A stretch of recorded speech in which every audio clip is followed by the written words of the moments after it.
Start है। तो जो देख लेते हैं सिकल सेल एनीमिया के बारे में, ठीक है। तो सिकल सेल एनीमिया, सबसे पहले सिकल सेल एनीमिया को समझने के लिए आपको ये समझना पड़ेगा कि आरबीसी क्या होता है। आरबीसी का लाइफ स्पैन थोड़ा सा समझा देते हैं, तब आपको इस बीमारी के बारे में पूरा पता चलेगा। एक्चुअली में ये एक जेनेटिक डिसऑर्डर है, ठीक है। डिसऑर्डर मतलब क्या होता है? बीमारी। सब लोग यहाँ फोकस रखिए, सब लोग पूरा 100% फोकस यही रखिए। डिसऑर्डर मतलब क्या होता है?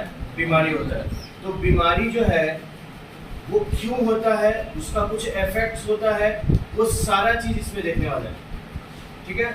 और क्या क्या टाइप्स होता है वो सब देखने वाले हैं। पहली बात, आरबीसी को क्या बोलते हैं? Red blood cell. क्या बोलते हैं? रेड ब्लड सेल, जिसका दूसरा नाम इरिथ्रोसाइट भी होता है। क्या नाम होता है? इरिथ्रोसाइट। तो इरिथ्रोसाइट, ये जो आरबीसी है, इसका लाइफ स्पैन 120 दिन का होता है। कितने दिन का होता है? 120 दिन की इसकी जिंदगी है। आरबीसी को इरिथ्रोसाइट कहते हैं और इसका शेप नॉर्मली ऐसा होता है, राउंड एंड बाइकनकेव। कैसा होता है? राउंड एंड बाइकनकेव, उसी शेप का, ठीक है। ये है नॉर्मल चीज। लेकिन हम लोग पढ़ने वाले हैं सिकल सेल एनीमिया। नाम में ही सिकल सेल है, तो इसका मतलब इस बीमारी में ये जो ब्लड, ये जो आरबीसी है, ये कैसे कन्वर्ट हो जाता है? सिकल शेप में कन्वर्ट हो जाता है। कैसा कन्वर्ट हो जाता है? Sickle shape. अब तुम समझो, आरबीसी में पढ़े होंगे बहुत लोग, उनको पता भी होगा आप लोगों को कि आरबीसी में न्यूक्लियस प्रेजेंट नहीं होता है। तो आरबीसी में न्यूक्लियस प्रेजेंट नहीं होने का रीजन क्या है? आरबीसी में न्यूक्लियस नहीं प्रेजेंट होने का रीजन है कि ज्यादा से ज्यादा अमाउंट में हेमोग्लोबिन को रखता है। किसको रखता है? हेमोग्लोबिन। तो हेमोग्लोबिन ज्यादा से ज्यादा रहेगा तब ना ऑक्सीजन को पूरे बॉडी में पहुंचा पाएगा। क्यों पहुंचा पाएगा? क्योंकि हमारे बॉडी में, पूरे बॉडी में ऑक्सीजन को पहुंचाने का काम हेमोग्लोबिन का ही है।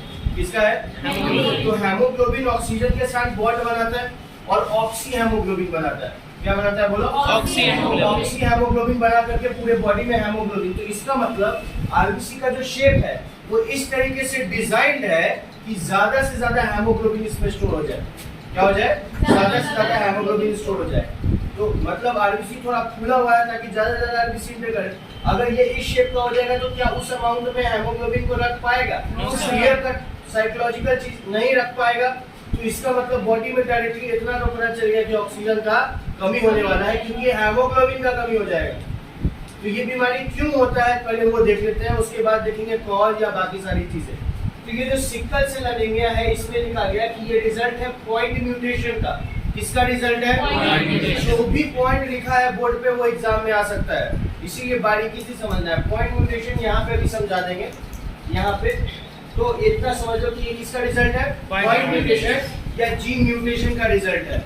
यानी जेनेटिक्स में जीन, किसी एक जीन या किसी एक पॉइंट या किसी एक कोडोन या किसी एक प्रोटीन में, क्या बोल रहे हैं? किसी एक जीन, किसी एक सेगमेंट, किसी एक प्रोटीन या किसी एक कोडोन में चेंज आता है, सिर्फ एक पार्ट में छोटा सा, उसको हम लोग जीन या पॉइंट म्यूटेशन कहते हैं। नाम में से क्लियर, एक पॉइंट में चेंज होगा तो पॉइंट म्यूटेशन बोलेंगे।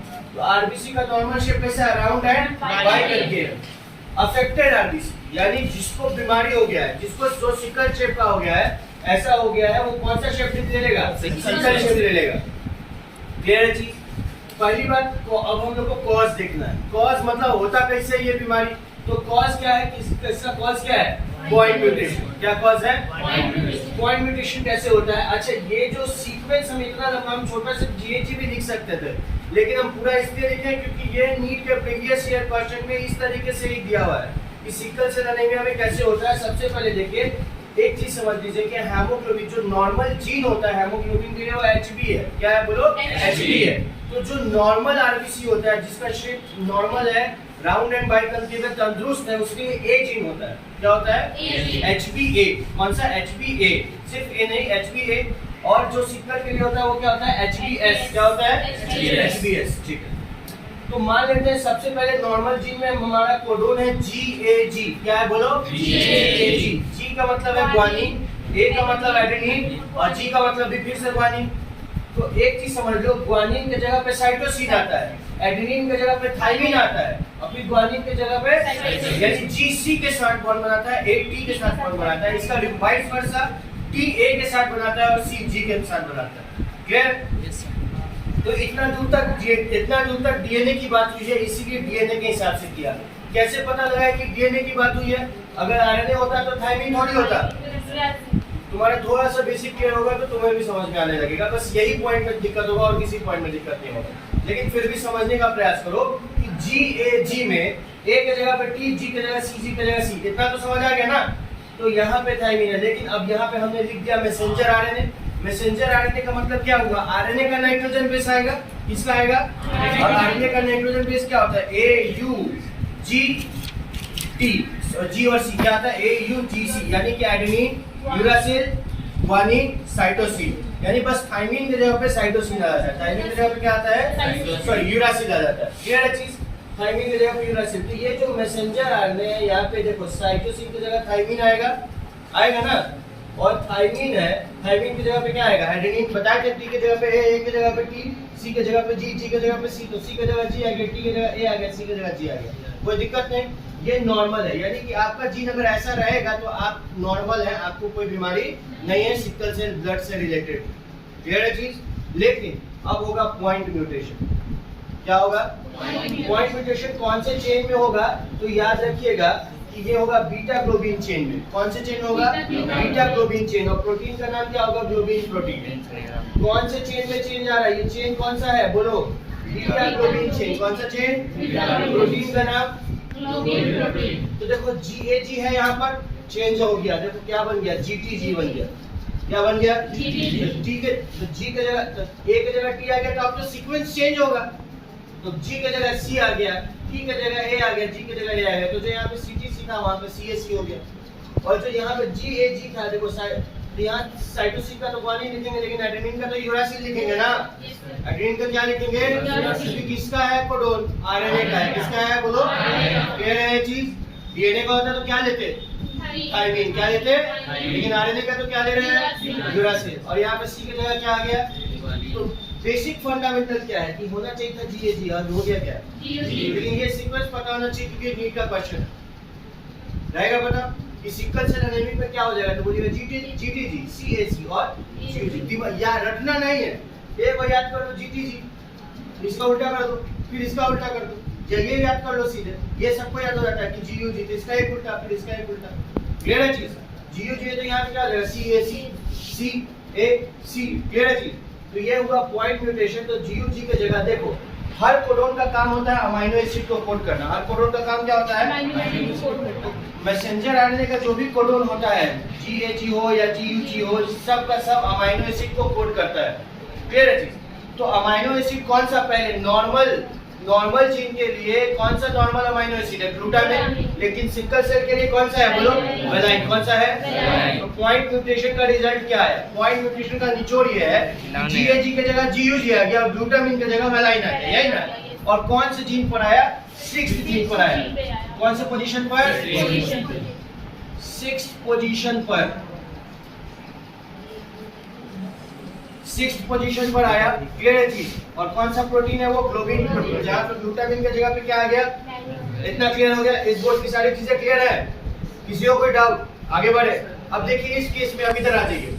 अब क्या क्या केस होता है सिकल सेल एनीमिया का? क्या क्या केस हो सकता है जेनेटिक तौर पर कि अलग अलग लेवल, बीमारी का भी अलग अलग लेवल होता है, स्टेजेस होता है।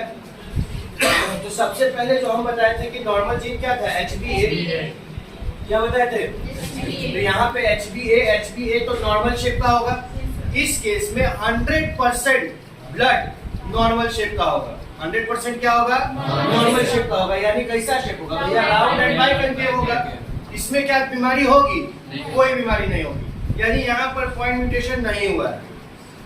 क्लियर है चीज? लेकिन अब है हेट्रोजाइगस कंडीशन। HbS आ गया ना? लेकिन हेट्रोजाइगस कंडीशन, दो अलील्स जब अलग अलग होता है तो उसको हेट्रोजाइगस कहते हैं, और सेम होता है तो होमोजाइगस कहते हैं। क्लियर है चीज? और एक और चीज कि जो होमोजाइगस कंडीशन उसका दो रूप होता है, डोमिनेंट और रिसेसिव। तो सिकल सेल एनीमिया कैसा डिजीज है? बताओ कैसा डिजीज है? ऑटोसोमल रिसेसिव है।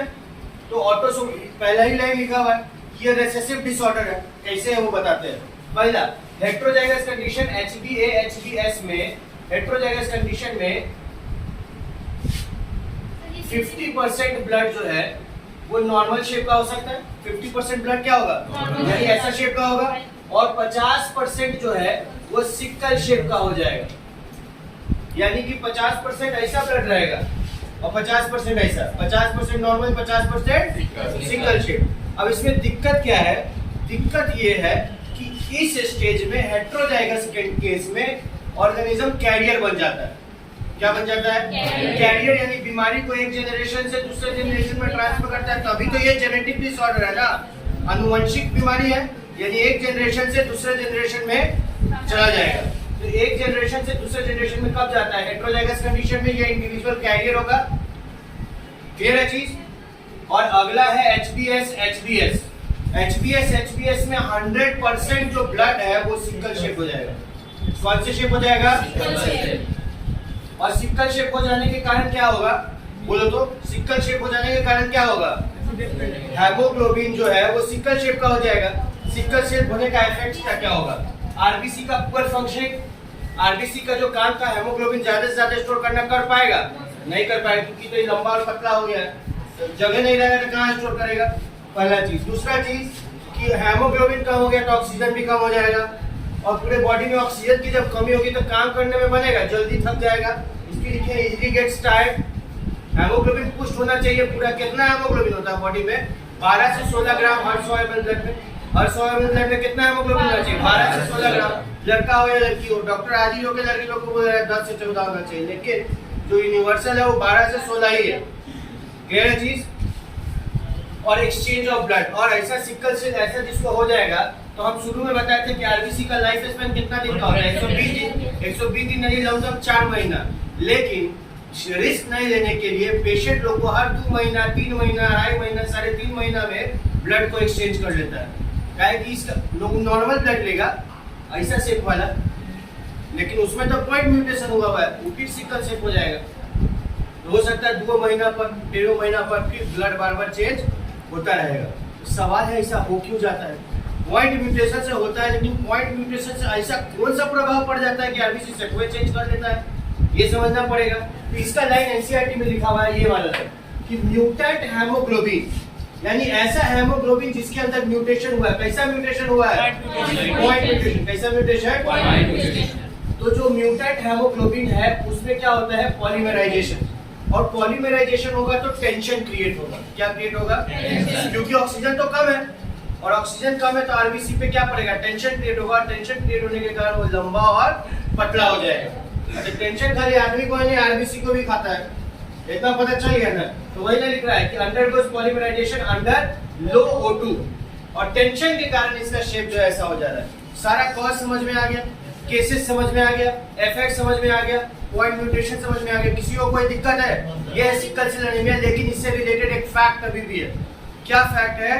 कि सिकल सेल एनीमिया उन जगहों पे ज्यादा ग्रो करता है जहाँ पे मलेरिया ज्यादा होता है। जहाँ पे कहाँ ज्यादा होता है? मलेरिया। इसका भी रिजल्ट म्यूटेशन से रिलेटेड है, वो नेक्स्ट वीडियो में कभी बात करेंगे या नेक्स्ट क्लास में बात करेंगे तो ऐसा क्यों होता है। और खास बात है ये कि जिसको भी सिकल सेल एनीमिया होगा उसको मलेरिया नहीं हो सकता है, क्योंकि मलेरिया का सेल जो आरबीसी है वो डिवाइड करता है जाके आरबीसी में। तो आरबीसी तो लंबा पतला हो गया, कहाँ से? मलेरिया का जो स्पोरोजोइड्स है वो तो सर्वाइव नहीं कर पाएगा। इसमें सर्वाइव कर पाएगा?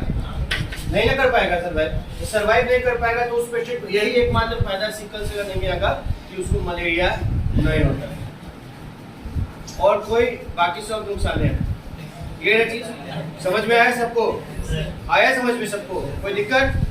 That's all. पॉलीमराइजेशन का मतलब यहाँ पे होता है कि किसी प्रोडक्ट का लंबा प्रोडक्ट का फॉर्मेशन करना। छोटे छोटे जो मोनोमर्स होते हैं वो मिलकर के जब बड़ा प्रोडक्ट बनाते हैं तो उसको कहते हैं